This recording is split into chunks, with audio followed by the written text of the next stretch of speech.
We have some developing news out of Afghanistan. According to Al Jazeera, at least 19 people were killed and 43 wounded this morning in twin explosions, followed by gunfire at Afghanistan's biggest military hospital in the capital, Kabul. Security forces have been deployed to the area, and while there was no immediate claim of responsibility, the official Bakhtar news agency cited witnesses saying a number of fighters from ISIL affiliates entered the hospital and clashed with security. Al Jazeera has not been able to independently verify this, nor have we. The blasts add to a growing list of attacks since the Taliban gained control of Afghanistan once the U.S. military pulled out of the area. Back when President Biden's plan to remove U.S. troops from Afghanistan was announced, the public overwhelmingly supported the idea of removing our presence from the country. We have new numbers looking into how the withdrawal was handled. Let's take a look.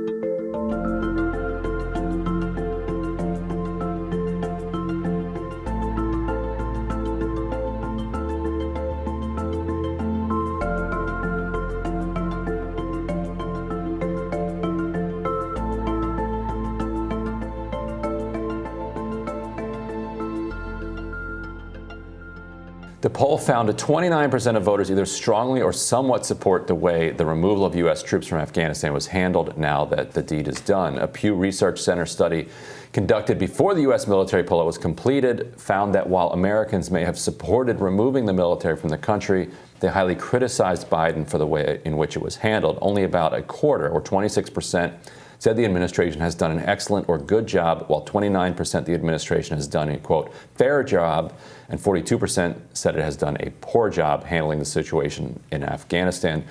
To me, Robbie, this is one of those situations where when you answer the survey, there's kind of a right answer at this point.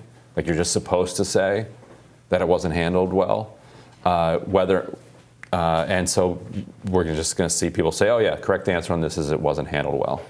Right. I mean, there's no, by the strictest standard, there's no way to handle this well. Like the way to handle it well would have been to not invade Afghanistan in the first place.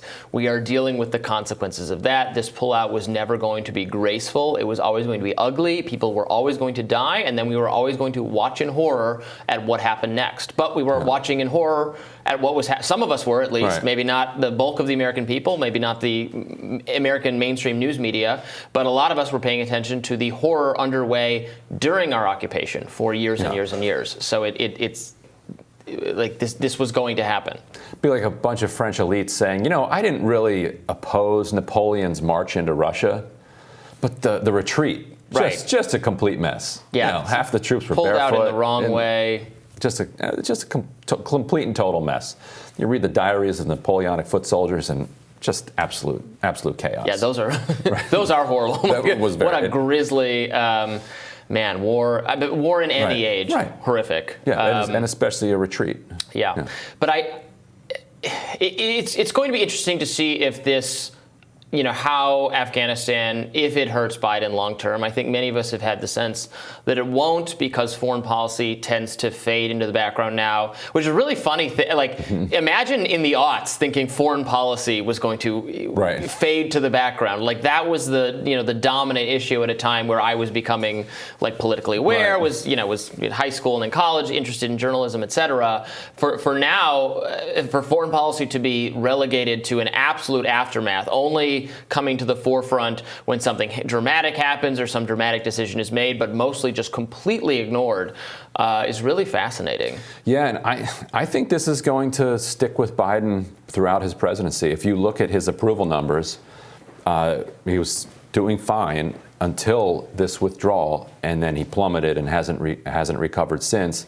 The media very badly wanted to stay in Afghanistan. Like they made that extremely clear. They were explicit about it. They had, and the week plus it's their most sincere ideological commitment. It is genuinely a sincere ideological commitment, and it is backed up, by the trillions that we pump into the military-industrial complex.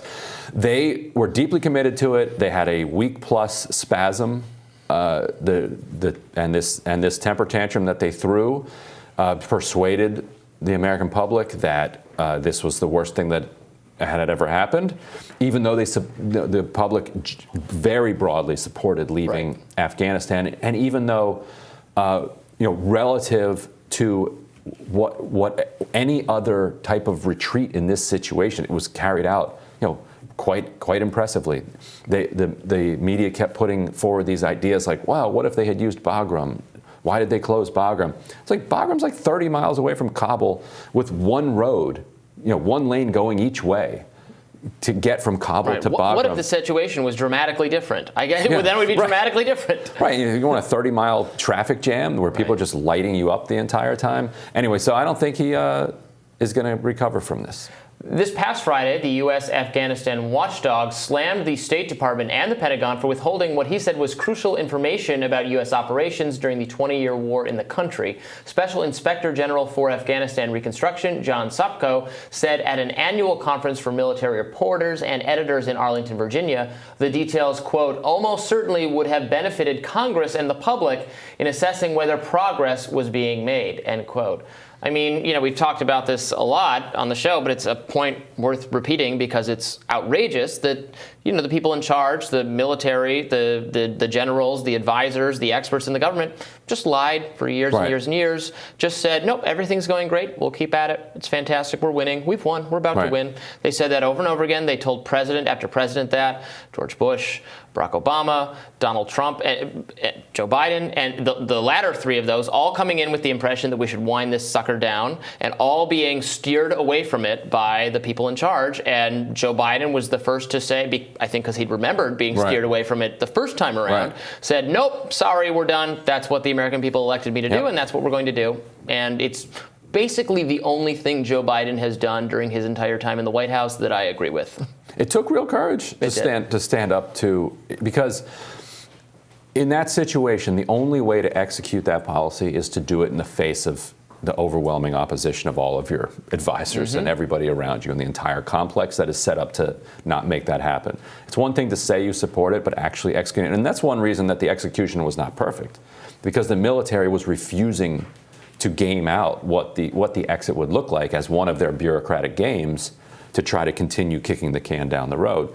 That they wanted another 6 months, another year, and they figure if they present like, well, if you do this weekend, this is going to destroy your presidency, that a president would say, okay, well then I'm not going to do it. To his credit, he did it. To their credit, they probably destroyed his presidency. Right. There's no accountability for failure, for bad advice, for steering the country wrong internally inside the government bureaucracy and not inside the technocratic class. Right. There are political consequences for political figures.